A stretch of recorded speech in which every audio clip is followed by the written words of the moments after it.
اسی طرح ناظرین لفظ لسان کو لے لیں جس کا ترجمہ زبان کیا جاتا ہے. پھر وہی بات، جب اس لفظ کا ترجمہ زبان کر دیا جائے گا تو ایک تو یہ لفظ محدود ہو جائے گا، دوسرا پھر اگر یہ لفظ ایسی مخلوقات کے لیے استعمال ہوتا ہے جن میں انسان یا جانوروں کی طرح کی زبان نہیں ہے تو ہم اس کو سمجھنے سے قاصر رہیں گے. ہم اس مخلوق میں ایسی زبان تلاش کرتے رہیں گے لیکن وہ ہمیں نہیں ملے گی. تو پھر لسان کسے کہتے ہیں؟ ناظرین لسان کہتے ہیں لہروں کو پیغام میں ڈالنے والا آلہ.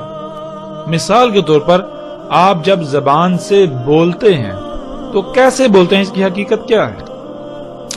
اللہ سبحانہ و تعالیٰ نے انسان کے حلق میں ایک گوشت کا لوتھڑا خلق کیا ہوا ہے.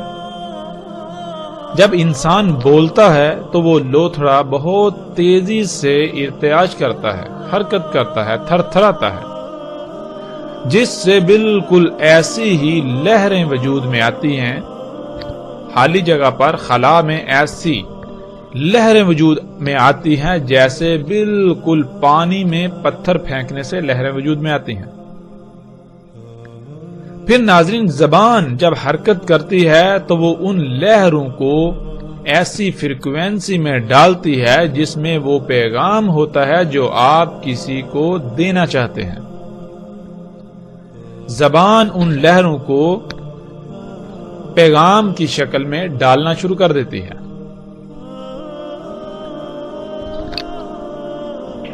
تو اس لیے لسان کہتے ہیں لہروں کو پیغام میں ڈالنے کا آلہ. اب ناظرین یہ صلاحیت، یہ خصوصیت جس شے میں بھی پائی جائے گی اسے عربی میں لسان کہا جائے گا، خواہ اس کو انسان کوئی بھی نام دے رہے ہوں یا کسی بھی نام سے جانتے ہوں، کسی بھی نام سے پکارتے ہوں یا کسی بھی نام سے پہچانتے ہوں. اس طرح ناظرین لفظ سود کو ہی لے لیں. سود کا ترجمہ کیا جاتا ہے آواز، لیکن یہ ترجمہ بالکل محدود اور غلط تصور کیا جائے گا، اس لیے کہ جب ہم نے اس لفظ کا ترجمہ سود کر دیا تو پھر ہم صرف اور صرف اس لفظ کو انہی مخلوقات کے لیے استعمال کر سکیں گے جن مخلوقات کا آواز کے ساتھ تعلق ہے. لیکن سود کہتے ہیں تھر تھراتی لہروں کو.